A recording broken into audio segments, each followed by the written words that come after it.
मध्य प्रदेश में मदरसों को लेकर सियासी महाभारत छिड़ गई है। दरअसल एमपी विधानसभा में बीजेपी भारतीय संविधान के अनुच्छेद 30 को समाप्त करने के लिए एक अशासकीय संकल्प लेकर आई, जिसको लेकर एमपी में मदरसों को लेकर पक्ष और विपक्ष आमने सामने आ गए हैं। तो क्या एमपी में मदरसे बंद होंगे? क्यों इसको लेकर सियासत हो रही है? पूरी खबर आपको विस्तार से बताएंगे। नमस्कार, लोकमत हिंदी में आपका स्वागत है। मैं हूं आपके साथ आकाश सैन। दरअसल एमपी में मध्य प्रदेश विधानसभा में बीजेपी संविधान के अनुच्छेद 30 के अधीन अल्पसंख्यकों को धार्मिक या भाषाई आधार पर शैक्षणिक संस्थानों की स्थापना और उनके प्रबंधन का अधिकार देता है, जिसे समाप्त करने के लिए बीजेपी अशासकीय संकल्प लेकर आई है। बीजेपी का मानना है कि मदरसों के नाम पर कई गैर मान्यता प्राप्त मदरसे संचालित हो रहे हैं, जहां ह्यूमन ट्रैफिकिंग समेत कई अन्य गतिविधियां हो रही थी, जिसकी घटनाएं भी सामने आ चुकी हैं। जब सीएम राइज स्कूल और बेहतर शिक्षा की व्यवस्था है तो इसकी जरूरत ही क्या है? पूरे राष्ट्रीय अंतर्राष्ट्रीय स्तर पर सबको सब पता है कि इनके कनेक्शन कहाँ जुड़े, और निश्चित रूप से मदरसों में जिस प्रकार से अवैध मदरसे मध्य प्रदेश में भी चलाए जा रहे थे, ना उन्हें मदरसा बोर्ड से मान्यता है, ना शिक्षा विभाग से मान्यता है, बावजूद उसके वो चल रहे थे और बहुत ही छोटे छोटे स्थानों में, गंदे स्थानों में, छोटे से कमरों में 30-30, 40-40 बच्चे। तो कहीं न कहीं मानव तस्करी, बंधुआ मजदूरी, ऐसी विसंगतियों के भी संकेत मिल रहे थे। इसलिए मदरसों पे कार्यवाही करना ये बहुत ज़रूरी है। अनुच्छेद 29 और 30 के मुताबिक क्या मदरसे वही है या होना है? देखिए, मदरसे मान्यता प्राप्ति के बाद चलाएं तो भी ठीक है।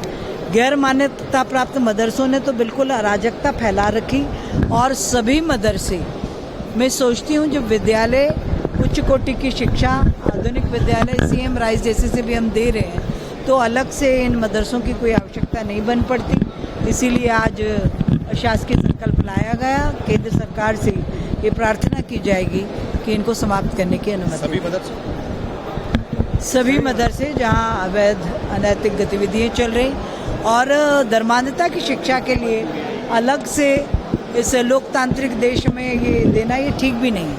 मदरसे भारत के संविधान के अनुच्छेद 30 के संदर्भ में संचालित होना चाहिए, जिसमें भाषाई अल्पसंख्यक और भाषाई धार्मिक अल्पसंख्यकों को अपनी धार्मिक शिक्षा देने का और भाषाई अल्पसंख्यकों को अपनी भाषा की शिक्षा देने के लिए अपने संस्थान चलाने का अधिकार है। लेकिन भारत के संविधान के अनुच्छेद 29 और 30 का दुरुपयोग करते हुए जो मार्केट में आए हैं, बाजार में आए हैं, वो लोग उस संस्थान में अल्पसंख्यक होते ही नहीं हैं और केवल संचालित करने वाले लोग होते हैं, जो शासन की योजनाओं का लाभ लेते हैं और दुष्प्रचार में भी शरीक होते हैं। इसलिए इसकी फिर से व्यापक एक बार चर्चा होना चाहिए और सही अर्थों में भारत के संविधान के अनुच्छेद के अनुसार उनका एक प्रकार नियम प्रक्रिया तय होना चाहिए।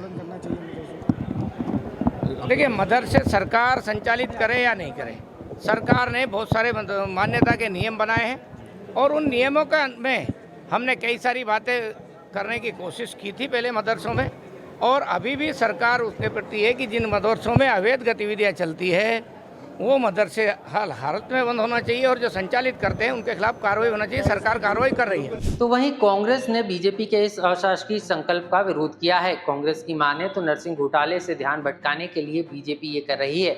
मदरसों को बंद नहीं होना चाहिए। नरसिंह घोटाले को दबाने के लिए स्पष्ट है कि नरसिंह घोटाले को दबाने के लिए ये सब मापदंड अपना रही है सरकार, और मुझे लगता है कि इन लोगों को शर्म आनी चाहिए इस चीज़ के लिए कि मदरसे के बारे में ऐसी बात कर रहे हैं। और ऐसे विधायकों को कहीं ना कहीं दूसरे मेंटली डॉक्टरों को दिखाने की ज़रूरत है। मेंटली डॉक्टरों को दिखाने की ज़रूरत है, स्पष्ट मैं कह रहा हूँ। तो ये जो मैं उनके लिए डॉक्टर, दिमाग का उनके लिए कोई डॉक्टर ढूंढ रहा हूँ मैं, और जैसे ही होगा तो मैं स्पष्ट बताऊँगा उनको कि कहाँ इलाज कराना चाहिए उनको। देखिए, ये भारतीय जनता पार्टी के लोग ख्याति कैसे प्राप्त करें।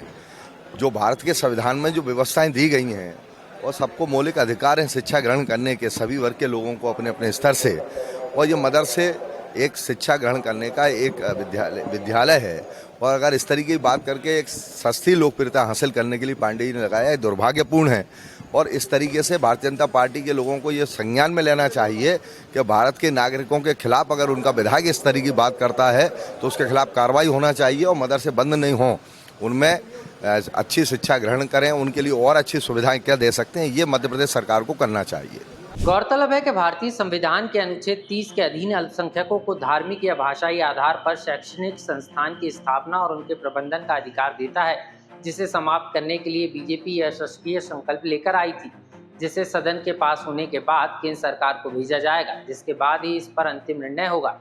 लेकिन एमपी सरकार प्रदेश में तब तक अवैध रूप से संचालित हो रहे मदरसों पर जरूर कार्रवाई करेगी। ऐसे में ये तो साफ है कि मदरसों को लेकर एमपी में शुरू हुई ये सियासी महाभारत अभी थमने वाली नहीं है। मध्य प्रदेश से लोकमत के लिए आकाश सेन की रिपोर्ट।